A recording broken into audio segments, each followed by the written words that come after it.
Bem-vindos à Nova Máquina do Tempo, canal que discute filosofia, política e ciência. Eu estou aqui novamente com Luiz Eugênio, professor Luiz Eugênio, do Instituto de Saúde Coletiva, para o terceiro e último bloco da nossa conversa.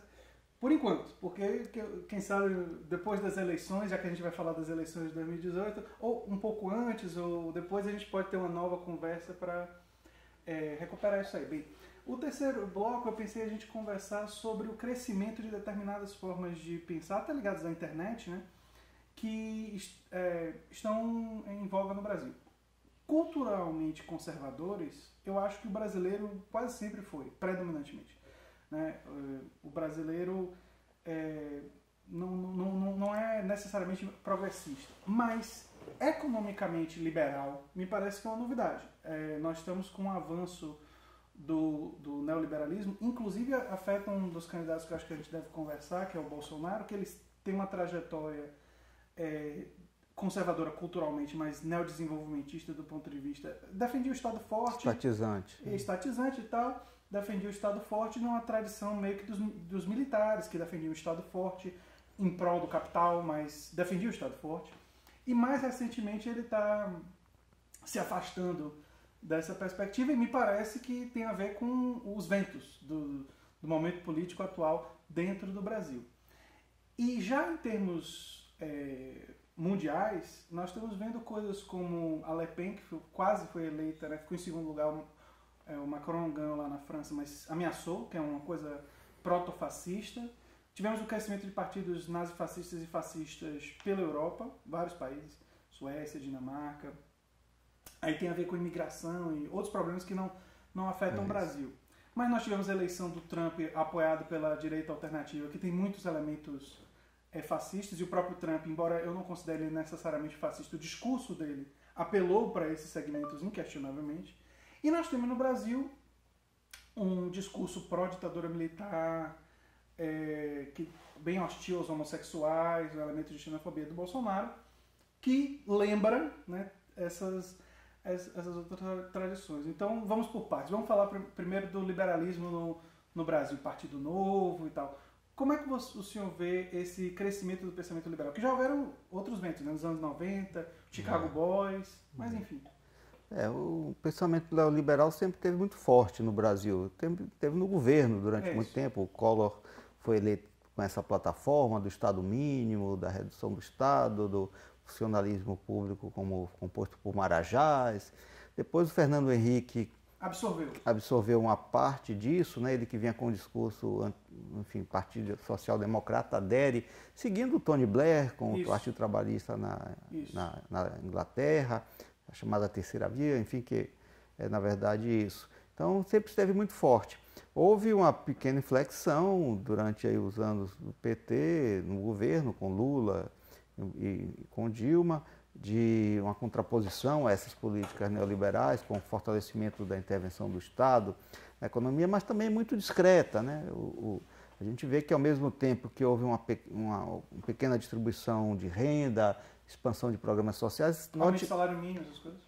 Aumento do salário mínimo. Note que os programas sociais seguiram na linha da focalização sobre os mais pobres e não da universalização. Que exige muito mais investimento. Como numa perspectiva social-democrata ou numa perspectiva... Como o trabalhismo inglês era lá atrás. Antes, exatamente, do Tony Blair. Exatamente. Então não é exatamente uma novidade né? Agora, o que ocorre concretamente é que com a crise que se instaura no Brasil, né, a partir de 2015, a crise política e aí as dificuldades econômicas que certamente em parte tem a ver com o contexto internacional que se modifica, mas tem a ver também com escolhas erradas, equivocadas, me parece, do governo Dilma, né? Parece que houve um grande equívoco de análise política de correlação, ou seja, nós já vivíamos naquela época um momento de dominância financeira, em que a lógica do capital financeiro já tinha se espraiado para todos os setores da economia, e a presidente Dilma trabalhou, me parece, supondo a existência de uma dicotomia, se não de uma certa competição entre um setor industrial do grande capital e um setor financeiro do grande capital, que baixar os juros, reduzir, desonerar a chamada folha de pagamentos, ou diminuir o preço da taxa de luz, que isso faria com que o capital industrial apoiasse o governo, investisse, apostasse num capital industrial como se esse capital fosse independente ou fosse antagônico até do capital financeiro. O que se viu foi um completo desastre, porque toda a indústria, todo o setor industrial, como o setor da agricultura, como do comércio, está absolutamente financeirizado. Então, uma empresa que tem uma grande rede de varejo que vende eletrodoméstico ganha mais, tem uma parte do seu lucro maior vinda da aplicação financeira do que da venda dos eletrodomésticos. Se você vai no supermercado... Porque as margens não são tão grandes. Você vai no supermercado, a rede de supermercado tem um cartão de crédito próprio dessa rede de supermercado e ela prefere que você use o cartão do que compre. Então ela tem mais lucro. Ela ganha mais em cima daquela margem do cartão. Exatamente. Então, esse processo de dominância financeira, a falta de percepção, ou pelo menos de ter levado em conta na formulação de política econômica ainda do governo Dilma, fez com que comprometeu objetivamente, aprofundou, acabou fazendo com que nós não só não tivéssemos crescimento econômico, como chegássemos a ter já uma recessão. Isso, obviamente, explorado politicamente, permitiu o impeachment, em última análise. Em última análise, a impopularidade de Dilma vem não apenas das campanhas de mídia, mas das campanhas criadas em cima desse contexto de redução do PIB, de estagnação econômica. E isso, por outro lado, dá margem a que os discursos neoliberais venham denunciar aquelas políticas anteriores, chamadas de neodesenvolvimentistas, dizendo que foram essas políticas que levaram à crise e que a saída, portanto, é menos Estado, é privatização, é liberalização, etc, etc. E a gente vê partidos cada vez mais assumindo e ganhando, como você diz, espaço na opinião pública, a ponto de candidatos oportunistas que tradicionalmente tinham uma outra linha, que ainda de direita, como você mencionou, conservadores do ponto de vista social, comportamental, tinham uma agenda econômica conservadora mais estatizante, mudam rapidamente, sem nenhum problema. E outros que vêm de partidos de origem relativamente social-democrata, como o PSDB, quer dizer, Covas, Montoro, lá nos anos 80, nós vemos hoje apoiando uma candidatura de Alckmin, que me parece de direita, economicamente. Claro, e não, como a continuidade o Fernando Henrique, como foi o Fernando Henrique, aí não tem nenhuma novidade. Eu acho que o Alckmin estaria até mais liberalizante do que foi o Fernando Henrique. Ele, pelo menos no discurso, é difícil saber o governo, porque, enfim, não ganhou. Mas do ponto de vista do discurso, o discurso assume um lado da direita do PSDB. E esse lado parece que hegemonizou aquele partido que um dia foi social-democrata. O senhor tocou num assunto que eu acho muito interessante, que é a virada do Tony Blair lá na Inglaterra. E por que eu acho interessante? Perceba, o Tony Blair lá na Inglaterra, ele fez esse movimento dentro do Partido Trabalhista mais pró-capital. Ele, enfim, fez acordos com grandes corporações e tal. Quando eu digo ele, eu não estou personalizando, é a administração, é o conjunto. Foi a mudança que aconteceu no Partido Trabalhista Britânico. O Partido Democrata nos Estados Unidos, na época do Bill Clinton, fez esse movimento também. Ou seja, e se acreditou dentro do Partido Democrata que para ganhar eleições você precisava ter massivos investimentos do grande capital nas suas campanhas para poder viabilizar a eleição e tudo mais. E o PT, embora ele tenha retido, como você bem disse, políticas focalizantes e políticas sociais de aumento de renda e tudo mais, de redistribuição de riqueza, o PT e o PSDB antes dele fizeram mais ou menos esse movimento. Quer dizer, não exatamente igual, existem diferenças. Acho que o PSDB se associou mais ao capital internacional e o PT ao mercado interno, ao capitalismo, o grande capital nacional, mas houve esse movimento de... Você vê que não é uma coisa só Brasil, né? Que pelo mundo todo, grandes partidos que originalmente, o PT no início me parecia um partido de esquerda, social-democrata, que em alguns momentos chegava a ser mais radical até do que o Partido Comunista Brasileiro, do que o PCB. Na 8ª conferência ele foi mais radical. E o PCB é que tinha uma proposta mais, digamos assim, de acomodação e tal. E foi passando por essa transformação. E perceba que coisa interessante, que lá na Inglaterra, agora o Partido Trabalhista está apoiado por verdadeiros progressistas, com o Jeremy Corbyn, gente de esquerda mesmo. Nos Estados Unidos, hoje o político mais popular dos Estados Unidos é Bernie Sanders. Os níveis de popularidade dele estão aproximando 70% da população gosta dele. E mais de 85% dos democratas gostam dele. É a liderança que é mais, enfim, popular. Enfim. Então eu queria saber de você, assim, será que isso não anuncia uma possibilidade de uma virada para uma perspectiva mais progressista dentro desses partidos, já que houve a crise? Será que não há essa possibilidade quando a gente vê nos outros países essa mudança? É uma possibilidade. Agora, a situação brasileira é altamente instável, que qualquer previsão é muito difícil. Veja que nós estamos a 6 meses da eleição e o quadro é absolutamente nebuloso. Você não pode... Será que Lula vai ser candidato? Provavelmente não. Você não sabe se Lula vai ser candidato, você não sabe nem se vai ter eleição, você não sabe quem serão os candidatos. Pode não ter eleição. Então é o contexto de grande instabilidade. E isso vale para todos os lados. Tanto vale para a direita quanto vale para a esquerda. Hoje, obviamente, né, a direita está na ofensiva, está ocupando o governo e com isso reúne, né, poder muito grande, tem o grande capital que é sempre poderoso, mas essa situação de maioria que tem hoje não é estável. Não é estável. A gente tem a sociedade está extremamente polarizada, dividida e tudo pode acontecer. Essa polarização nós vimos recentemente, eu tenho até um vídeo sobre isso, sobre a execução de Marielle Franco, nas reações à morte. Exatamente.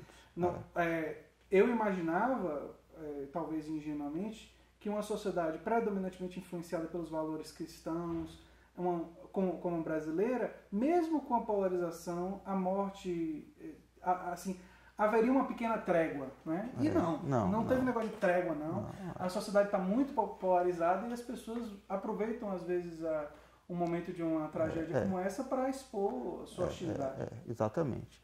Agora, sem dúvida, esse triste acontecimento aí da vereadora Marielle Franco pode significar uma virada.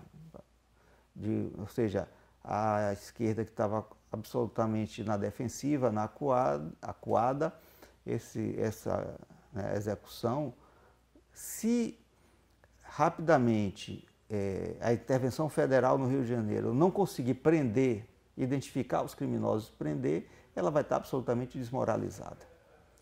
E veja que o Temer decidiu por essa intervenção como uma grande jogada política. Sim. Ele quis pôr como tema da agenda a questão da segurança pública, exatamente. Mudar a questão, seja da economia, porque fracassou, não deu certo. A agenda Meirelles fez água, não retomou o crescimento como imaginava, não retomou o emprego como prometeu, e, enfim, não voltaram os investimentos como prometeu, então não saiu a reforma da Previdência, saiu a trabalhista, mas isso não aumentou o emprego, aumentou empregos informais, precários, mas não compensou a perda de emprego que houve.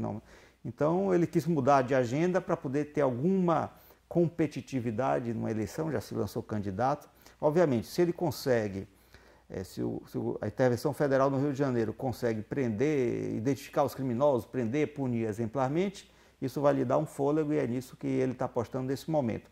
Mas assim como ele fracassou na agenda econômica... Depende de quem for pego.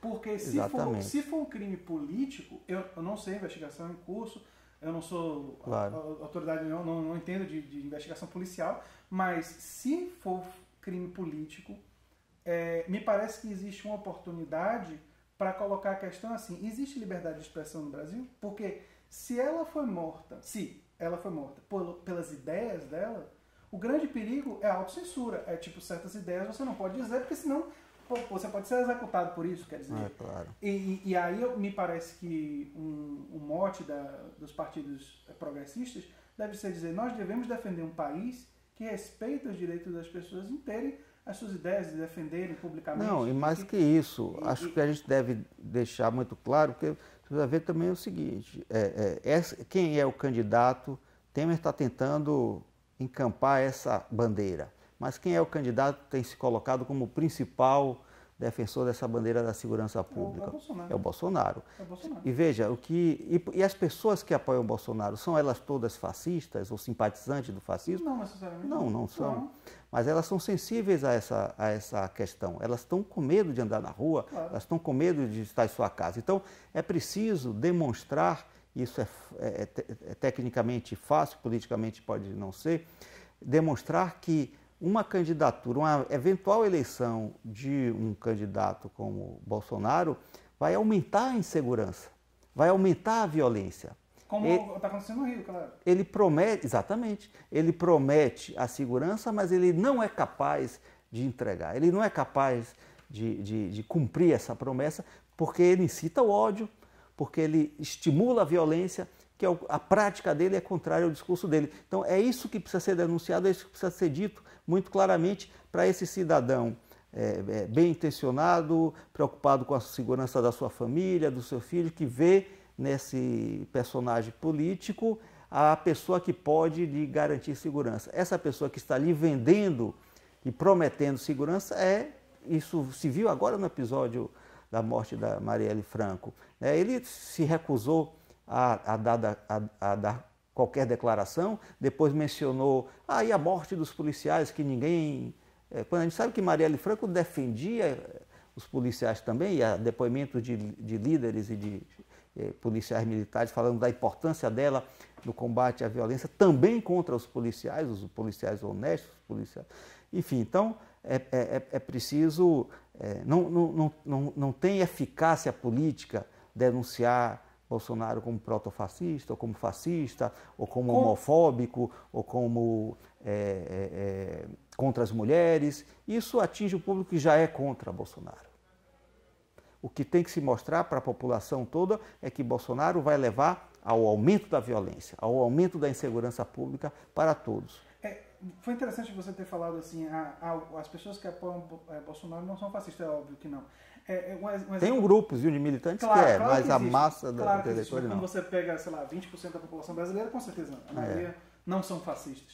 E uma analogia pode se fazer com relação a Trump, por exemplo. Trump recebeu uma votação expressiva, perdeu no voto popular para Hillary, mas foi ali pau a pau. E é óbvio que a maioria das pessoas que votaram em Trump não são fascistas. Isso. Mas por que pessoas que votaram em Barack Obama votaram em Trump? Essa é uma pergunta interessante.